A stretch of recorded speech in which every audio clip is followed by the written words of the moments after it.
bir cavan oğlan gəldi. Qəşəng sözdür, biraz diqqət edin buna. Baş ağrısı verirəm sizə. Deyir, gəlmişdi yanıma. Gözlərindən gördüm ki, şikayətçidir də bu uşaq, bu cavan. Amma cürət eləmir, mən əbada, əmmamədə filan, cürət eləmir mənə desin. Gördüm, deyə bilmirəm, elə nəsə istəyir desin. Deyir ki, mən dedim ona ki, hə, demək istəyirsən, Allah niyə bizə bu qədər əziyyət verir? Deyir, hə, onu demək istəyirəm, amma qorxdum da əmmamından, əbondan ki, indi basıb gözünü çıxardacaqsan. Sizin də yanınızda Allaha söz demək olmur axı. Dərhal məni haqsız çıxardacaqsan. Dedim, yox, qorxma. İmam Səccad da buna oxşar söz deyir, amma arxasıca da bir yaxşı söz deyir. Gəl onu sənə danışım, gör necə təsir edir sənə. Deyir, sonra deyim, mən İmam Səccaddan bu duanı nəql elədim onun üçün. İmam Səccad belə danışır Allahla. Deyir, ilahi, məndən soruşmamış yarattın məni. İcazə almadın ki, yaranmaq istəyirsən, yox. Məndən ixtiyarım, qeyri-ixtiyarıdan məndən icazə almadan, ixtiyarsız olaraq məni yarattın. Məndən icazəsiz də öldürürsən. Soruşmursan ki, ölmək istəyirsən, soruşsun deyəcəm, yox. Amma aparırsan. Yaradırsan məni icazəsiz. Yavaş-yavaş könül salıram, meyl salıram dünyaya. Ürəyim buna bağlananda da aparırsan. Getmək də istəmirəm axı. Təzə öyrəşirdim hələ bağına, bağçasına filanla. Aparırsan. Gəzməli yerlərinə. Dünyada da iki cür rəftar edirsən. Ya bəla verirsən, ki istəmirəm axı bəla. Ya da neymət verirsən ki, soruşacaqsan sabah neyməti də. Hesab kitab eləyəcəksən. Bəlasında bir cür çətinlik, neymətində də hesab kitab. Ondan sonra İmam Səccad soruşur bunu. Deyir, fəeynər rahatu vəl fərəc. Bəs indi rahatlıq və qurtuluş haradadır bu vəziyyət?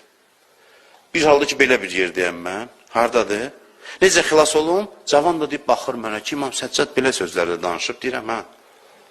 Bəs fərəc hardadır, qurtuluş hardadır? Dedim, darıxmadı, axırına bax. İmam da öz sözünə cavab verir. Deyir, ilahi, mən belə bir vəziyyətdə nəylə aram oluram? Nəylə aram oluram?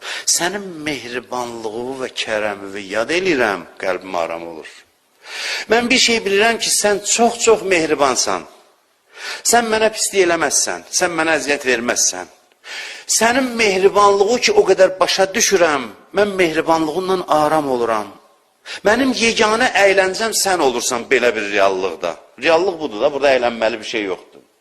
Belə ki, vəziyyət indi ki, belə gətirdi, mənim yeganə əyləncə yerim sən olursan mənim Allahım. Allah da nə cavab verər? Deyər, bəli, mənim bəndəm. Mən özüm bilə-bilə səni belə bir yerdə yaratdım. Ki, bu belə bir yerdə. Dedin də necə yerdir bura? Belə bir yerdə məskunlaşdırdım ki, ancaq mənə könül bağlayasan. Mənə könül bağlamaq asan olsun sənə.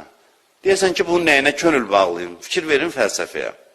Mən özüm səni belə puç yerdə yaratdım, çətin yerdə. Ki, sən buna könül bağlamayasın, bir şey başa düşürsən ki, könül bağlamalı Allahdır. Mən istəyirəm sənin yeganəm mən olum, bir dənəm mən olum, Allah deyir bəndəsin. Bu yeganə olmağımı başa düşməyin üçün, bax, belə bir yerdə yaratmışam səni. Sən bundan ürəyin vursun, bu sənin ürəyin vursun, gəlib mənə bağlanasın, sən girib təzdən bundan yapışırsan. Axı, dedin də bura belədir. Görmürsən, bura necə bir yerdir. Könül bağlamalı, heç nə yoxdur burada. Mən səni belə yerdə yaratdım ki, bu dünya sənin gözündən düşsün, mən qalım ancaq. Ki, xoşbəxt olasan. Başa düşürsünüz, mən çox yaxşı sözlər danışdım. İmam Səccadın sözüdür deyə deyirəm. Çox faydalıdır bunlar. Allah bizə əziyyət verir, bundan əziyyət vermir. Allah özünə bağlamağı asanlaşdırır bu vasitə ilə. Belə yerdə bizi yaratmaqla. Ona görə də cavanlara müraciət edirəm. Dünya qanunuzu qaraldanda bir adam tapın ki, elə adam tapın ki, o ilə danışanda düz yolu sizə göstərə bilir. Adam var, hamı həkimi olaraq da əlim şişib.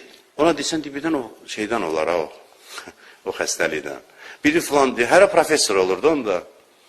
Hərə bir məsləhət verir, biri deyir filan elə, biri deyir filan elə. Ağıllı adamsan, get həkimə, mütəxəssisə göstər, ya desin ölməlisən, ya qalmalısan bir dəfənlik. Bu 100 dənə istirab verəcək hərəsi sənə. Bəzən biz elə adamlara dərdlərimizi deyirik ki, o da qoşulur, bizə daha da dərdimizi artır. Deyir, hə, vallah, çətin olacaq sən üçün. Böyle adama niyə deyirsən? Elə bir adam tap ki, ağıllı adam olsun sənə, gedəsən dərdi deyəsən, desin ki, dərd deyil sənki. Dərd deyil. Başa salsın səni. Dərd deyil, xüsusiyyəti bundadır. Oyunun qaydası belədir.